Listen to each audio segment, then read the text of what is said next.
Hello,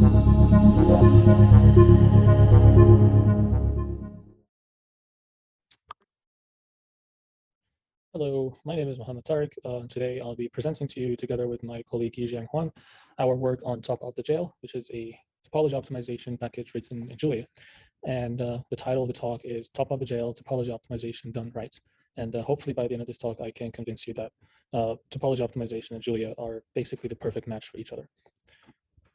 So before we start, just a little bit about myself and my colleague. So I'm the creator of TopOpt.jl. I started a few years ago, back when I first started my PhD. I'm currently a scientist at Puma's AI and writing my thesis that I'm hopefully going to be done with soon. I contribute to a number of open source like organizations and packages, and I mentor at Google Summer of Code, and this is where you can find me on GitHub. Hi, everyone. My name is Yijiang Huang. I'm a contributor of TopOpt.jl and currently a third-year PhD student at Massachusetts Institute of Technology. Although my main research is on robotic fabrication, I've been a long-time topology optimization enthusiast. I've been lucky to be working with Mohamed Tarek for over a year remotely on TopOpt.jl so far, and we're excited to be here today to showcase the recent advancement of this exciting Julia package. So for those of you who may not be familiar with topology optimization is this marriage of two fields that used to not talk to each other too much before. And that's basically physics simulations and optimization theory or mathematical optimization. And the idea here is that you start with some sort of domain that looks like this, which provides you with, like a basic shape for a structure or a machine, or like a machine component, and you have some loading conditions and you have some boundary conditions, like it should be fixed from the two ends and then maybe loaded from the middle. And the goal of topology optimization is to find an optimal design that satisfies certain requirements. And so obviously you run into a few issues when you try to do something like this. First is, how would you represent the design to begin with? Is it going to be element-based? So there's a common technique that just divides this whole design space into elements, like finite elements or small squares, basically, and then chooses to keep some of these elements in the design, and some of those elements choose it, like the algorithm will choose to throw them out. And so you may end up with a design that looks something like this. There are also a few more representations, like level set methods and something called NURBS-based representation for shape optimization. And once you've represented your problem, now the next thing is you want to actually evaluate some objectives and some constraints. And so specifying your problem often involves defining some objective, like, I want to minimize the mass of the structure or the weight of the structure subject to some failure constraints. I just want to make sure that it doesn't fail, but please give me like the cheapest or the lightest structure you can design. And so this is how you would specify your problem in a bit more mathematical rigor, but essentially you're just telling the optimizer what objective you want, what constraints you have, and some of those objectives and constraints can be physics-based, so you may need to actually run a simulation to evaluate the objective or constraint functions, and some of them can be non-physics-based, and oftentimes you'll find even nested functions of both physics-based functions and non-physics-based functions. And then once you've defined your objective and your constraints, now you go ahead and do some, optimization, just classic optimization. Usually the most popular form of optimization used is nonlinear programming. There's also sometimes you would need nonlinear semi-definite programming because you have semi-definite constraints. And then some people also choose or use mixed integer optimization. And a lot of this optimization is gradient based. And so you see here, we run into a few challenges, which is how we can actually calculate the gradients of the outputs of these functions, some of which are physics-based, some of which are not physics-based, with respect to our problem representation or decision variables based on the problem representation. And this is a problem that we try to address in a neat way in TopOpt.jl. And so the design of TopOpt.jl can be pretty accurately, I guess, summarized into or using this flowchart. So basically you start from the problem definition, where you have to specify the so-called ground mesh or the basic design that you want to start from, and also divide it into a mesh, because the method that we use is the mesh-based or the element-based optimization, where each element can either stay or go from the design. And then you specify the geometric and field interpolation. If you're familiar with finite element analysis, this is pretty standard, FEA terminology. So this is for the functions that require a finite element analysis solve. And then you go ahead and define the material properties, the loading conditions, the boundary conditions. Maybe this shape, the basic design could be either a 2D or 3D design, could be truss, like just made out of lines and trusses, or a continuum, like the example that we saw earlier. And so once you define your problem, now you can go ahead and define a so-called finite element solver. And this is just a standard, I guess, finite element solver that takes care of building the element stiffness matrices, the global stiffness matrix, by assembling it, or assembling all the element stiffness matrices, and then solving, the linear or nonlinear system solve. But it also takes a few topology optimization specific inputs, like the so-called penalty function and the minimum density, which is needed for the particular formulation of the topology optimization problem to avoid certain kinds of numerical problems, and also to force the solution to be more binary, because as we'll see, we're actually using, most of the time we're using nonlinear optimization or nonlinear programming, where the binary constraint is not explicit, but you still try to do a few things here and there to force the solution to be more and more binary. That's what that so-called penalty is for. And so once you have defined the finite element solver in your problem, now you can go ahead and define all the functions that you use in your problem. And these could be like physics-based functions or non-physics-based functions. And these functions are like think of, for example, the displacements. Like maybe you don't want the structure to move too much as you put a load on it, or this so-called compliance, which is a measure of the strain energy or how strained and how deformed your structure is. Or maybe you have like a stress, like a constraint on the maximum stress for failure purposes. Obviously, you don't want your structure to fail, so your objective could be to minimize the volume or minimize the weight of the structure, but without it breaking apart and falling under the loading conditions that you have. So you can define those functions that require a finite element solver, and you can also define other functions and nest them with other functions that do not require a finite element solver. So there's this so-called projection function, which is like a Heaviside projection function that basically tries to force the solution to be more and more binary, or closer to 0 and 1. And you do this before you pass the so-called pseudo densities to the assembly process to build your element or matrix, your global stiffness matrix. So once you've defined your functions, now you can go ahead and do the optimization. And basically that includes defining your optimization model, the variable bounds, like which all the decision variables, what's the lower bound, what's the upper bound, put maybe an inequality constraint on some of these functions or equality constraints and so on. And then you can optimize and go ahead and visualize post-process and then come back and modify the problem definition if need be. As you can see here, there is a clear distinction between, or a clear separation between the function definition and the optimization. And the way we're able to achieve this is actually very atypical of most topology optimization software, where you find that a lot of the time that there is like the function definition and the optimization tend to be somewhat entangled with each other.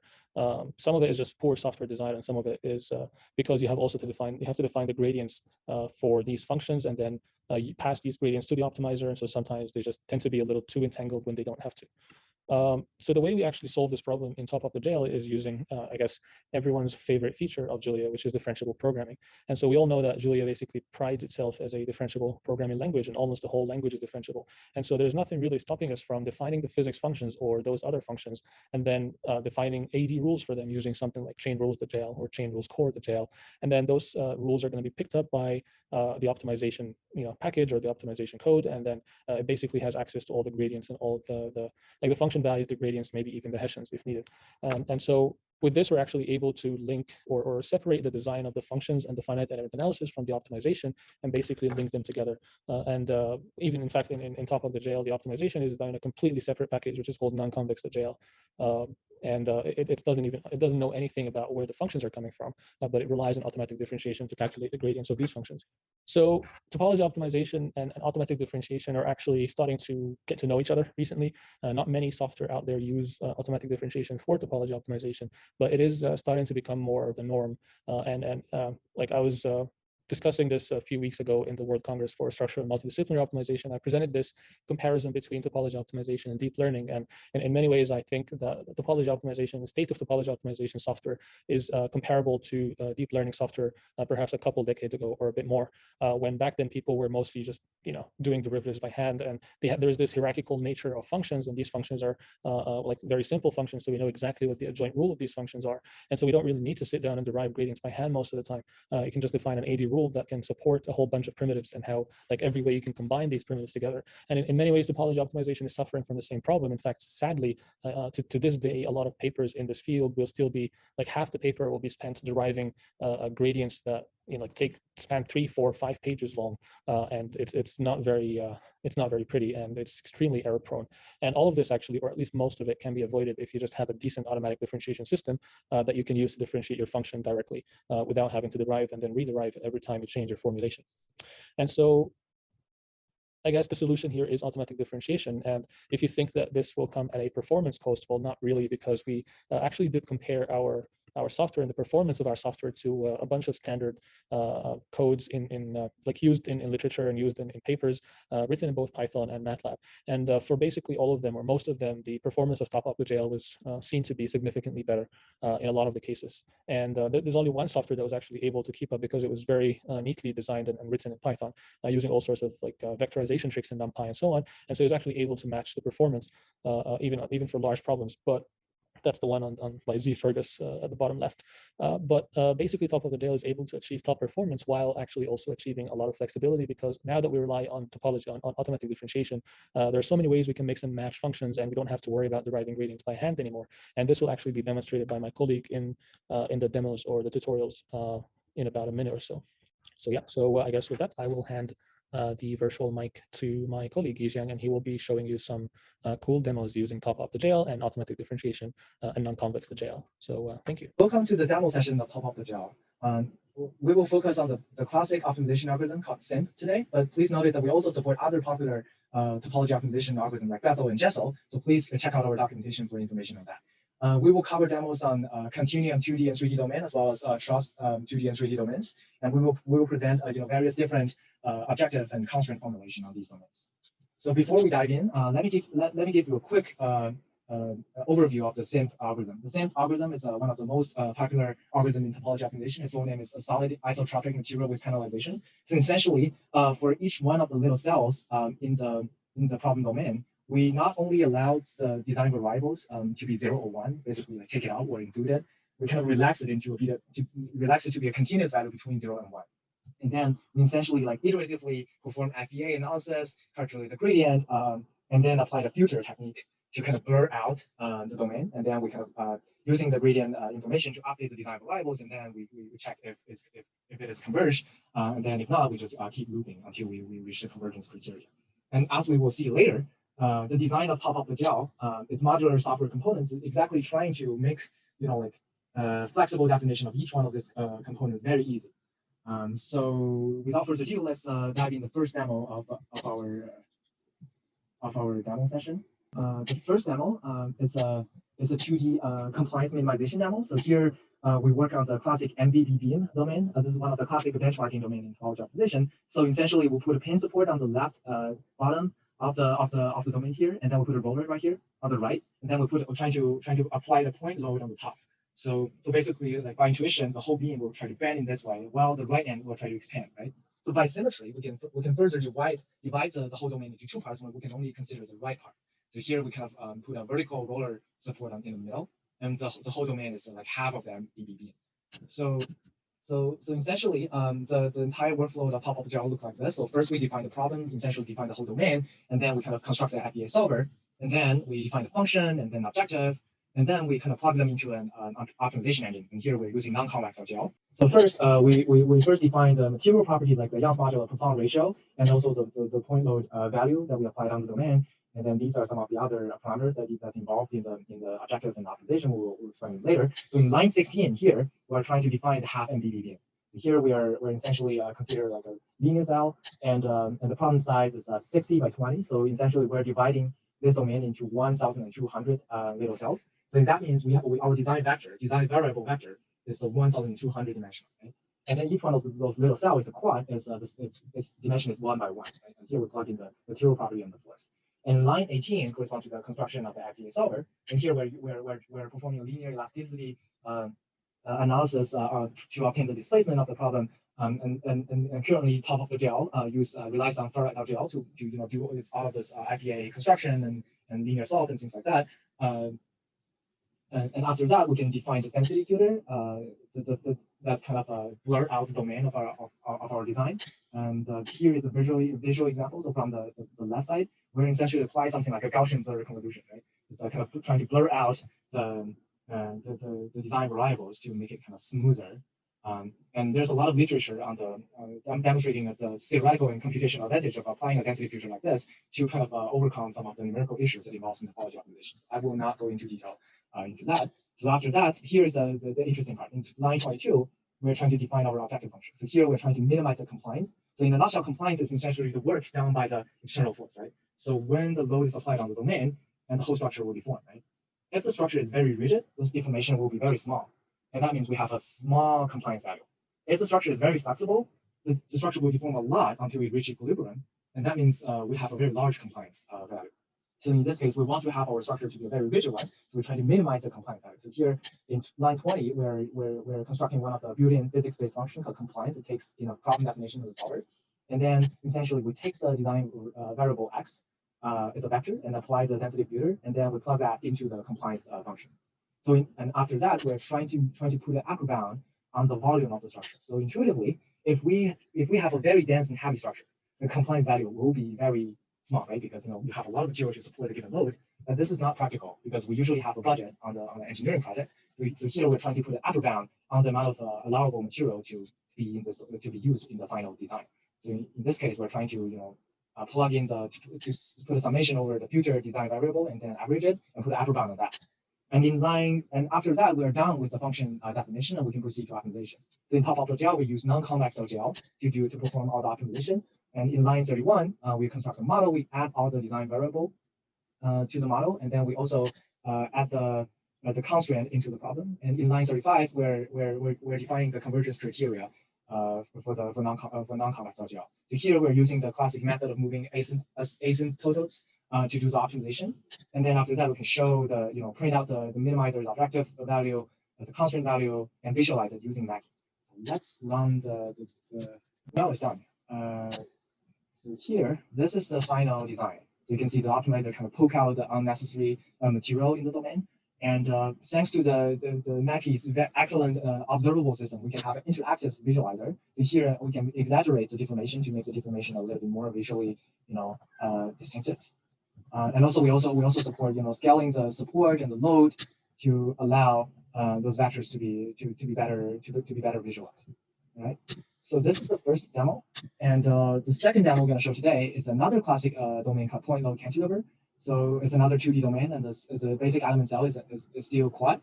So you can see here in line 16, we changed from half MDB to point load cantilever because those are very classic benchmarking problems in topology optimization. We kind of ship it with the package, but also later we'll show you can actually define your own domain and then play with that. So as before, we build our FEA solver, and then we define the density filter and compliance. But there's one significant difference as compared to the previous demo. So here we're kind of swapping the constraint and the objective. So here we're trying to minimize the volume while putting an upper bound on the compliance. So here that means we're kind of trying to minimize the amount of material that's spent on the structure while putting an upper bound on the rigidity or the compliance of the structure. Right. So here we essentially just swap this two. And then we can kind of construct a non-convex optimizer the model and then run the optimization as before. So let's run the demo together. Okay, and now it's done. So here, as you can see here, the point load cantilever is the domain is have all the pin support on the left and the one point load on the right, right? So here, this is the optimized domain. We have all the supports here in the point load here. And let's make the load a little bit more distinctive. And as before, we can still visualize the deformation, right? So what I sneakily didn't emphasize before is that I add another physics-based function here. Although it's not actually used in the optimization, it's a micro one means stress. This function essentially takes in the design variable vector and then spit out the stress value for each one of those little quad cells. And here we are trying to print out the maximum stress of the optimized design, and you can see here is 2.06, and this value might be over the materials limit, right? That means our material might fracture will break. And this is one of the critical things that the practical engineer will consider. So in order to try to put an upper bound on this, let's try to formulate it as a constraint. And that leads us to our next demo. So this demo is very similar to before. The only difference is that we need trying to add a new constraint, trying to put an upper bound on the maximum stress of over all the cells. So here, as we all know, the function maximum is not a smooth one. So here we're trying to use the L20 norm to approximate this the maximum function. So essentially, what we need to do is just add another function definition in line 30, and here we're trying to use L20 norm. And notice that here this is normal, the Julia function norm here, right? And here we're trying to put a stress threshold here on 1.0, and hopefully after running the optimization, the maximum stress will be pressed down, so we'll be smaller than 1. So previously, without adding the constraint, it's like 0.2 or something, and everything else essentially stays the same. So, well, now it's done. And as we can see here, the maximum after the optimization, the stress value is 0.9. The maximum stress value is below our threshold. So compared to the previous one, it's a 2.06. And now it means our constraint is actively working, right? And by now, if you're from the topology optimization field, I hope you're blown away as I did when Mohamed first showed me this workflow. Because usually, before the classic topology optimization people will spend a day or two, whenever they come up with a new objective constraint, they'll spend a day or two trying to do pen and paper derivation of the gradient we're hashing. Of the function, and then kind of hard type it into their software to make this whole thing work together, right? But by the support of the excellent Julia AD system, we can just define a new function and experiment with your new ideas instantly without really doing, be sweat out by worry about all those hand calculations before we can actually see the effect of our new constraint or objectives. And this is very amazing. So next, let's proceed to our next demo. It's we're jumping from 2D to 3D continuous domain. So I'm going from my terminal into Jupyter Notebook to show this demo. So here I'm trying to break down all of those little steps by cells, and here we define all the parameters, and we try to showcase how do we define a new problem in TopOpt.jl. So as you can see here, we are trying to slightly out of convenience. I'm just trying to move the load from the middle of the right facade into the bottom of the right facade, and we're still keeping all the principal on the left facade. Right? And here from 2D, we're jumping from the 2D quad element into 3D hex element, right? And everything else essentially stays the same. So here I'm showcasing what do you need to do, to define a new problem yourself. And then as before, you can construct your FEA solver. And notice that because of the separation of all those little modules in TopOpt.jl, the FEA solver can be used on its own. So here I'm trying to demonstrate, you can just construct a solver and just call it, and then you can visualize the deformation here. So here I'm just calling that FEA solver on the base complete domain, and you can see here the beam is deforming, and there's a point node on the bottom. Right? And then as before, you can define your objective function and constraint and run the optimization and visualize it. So here in this case is I think it's a compliance minimization with upper bound on the bottom as before, and this is a 3D results for this point load cantilever. Okay. And also you can call FEA solver on a specific topology. For example, you can randomly construct a design variable, you then plug it into the solver, and then call the visualize here. The randomized design always has its own aesthetics, and you can show the deformation of this randomized design too. Right? So finally, before we wrap up our demo session today, the last demo is on trust domain. So instead of little quad or hex solid cells in a continuum domain, we are now going into trust domains, where each one of these elements is a trust element that can take axial force. Essentially, it's a bar or it's a line, or if you're a mathematician, it's like a graph, a line graph embedded with vertices embedded in 2D or 3D. Right? So just as before, I'm trying to show essentially what you need to do to make this make this whole workflow work as before. The steps are very simple. Essentially, you just need to work on constructing your trust problem, and then write a multiple dispatch function to make the FEA solver to work with this new physics domain. And then everything else stays the same. So here is a SYN compliance function, and then you can define an objective, and then put a bound on the volume, and everything else essentially stays the same, right? So let's try that demo as well. So here we are going into trust domain, trust compliance 2D one. And here the domain is we're starting with from the ground mesh like this, something like this, and put a load in the, I think it's a horizontal point load, and then the optimizer is trying to determine which element to take out unnecessary elements. Right? In this case, we're applying a point load on the left, and the unoptimized domain has all of those cross bracing elements turned on. Right? So the optimizer decided now it can safely take out all the bracing elements because it's by intuition, it's like if you apply the point load like this to the left, and all of the load will be transferred into the ground by those very long linear elements or chained linear elements, right? This is the most efficient load path, right? But if you think about it, if you have a very slender structure like this and you're trying to put a compression force on that, it will buckle, right? So all of those elements will try to pop out vertically. And to prevent this, we have to add another constraint on to prevent the buckling behavior. And I am essentially working on this, adding this feature to TopOpt.jl currently, and I hope to release a demo like this in the near future. And we also have other example for 2D and 3D domain. Due to the time limit, I will just show another 3D example right here. So here is essentially just like a 3D truss, and the same is like a point having a horizontal point load, and this is the optimized design. Right. So this wrap up the demo session. So since its first release 2 years ago, TopOpt.jl have undergone major updates on various aspects. So 2 years ago, each new function had to be defined explicitly with a lot of boilerplate code. And at that time, we have a lot of code repetition. We always need to apply those future penalized interpolations, things like that. And at that time, we didn't really take full advantage of the excellent AD system of Julia, and the function definition and optimizer are tightly intertwined together. And now we are doing much better than that. We have fewer special physics-based function defined as AD primitives with an adjoint role. And that allows us to actually have a small set of widely used physics-based function, and then we can couple it and combine them with regular Julia function. And the Julia AD system is taking care of everything left there to make the gradient and other workflow work together. And now we also have a clear separation of optimization algorithms and function definition. These are tightly linked by the Julia language level automatic differentiation. Also, thanks to the non-Mohamed.jl, we have a lot of optimization algorithm options, and people can play with different optimization algorithms in a very easy way. And in the future, we hope to achieve more by doing less, right? We're trying to have less customized function definitions and more demos of physics, various physics domains, and to demonstrate this this interplay between physics simulation, automatic differentiation, and optimization. And in particular, we are working on adding physics simulation support for nonlinear elasticity and also thermal and fluid simulations. We want to achieve multidisciplinary topology optimization to allow users to use their favorite FEA solver or simulation in the excellent physics simulations ecosystem of Julia, for example, like Grid AP and other like a fluid simulator like that. And we also want to achieve massive parallelism and GPU acceleration, and as well as out-of-core processing. We also want to reproduce recent advancement of topology optimization literature. For example, like level set map of stochastic robustness and reliability-based optimization.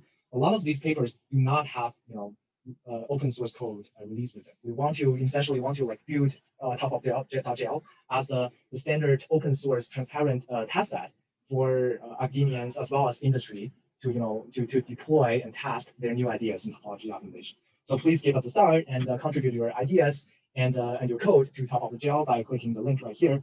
And let's try to build the next generation open source software for topology optimization together. Thank you.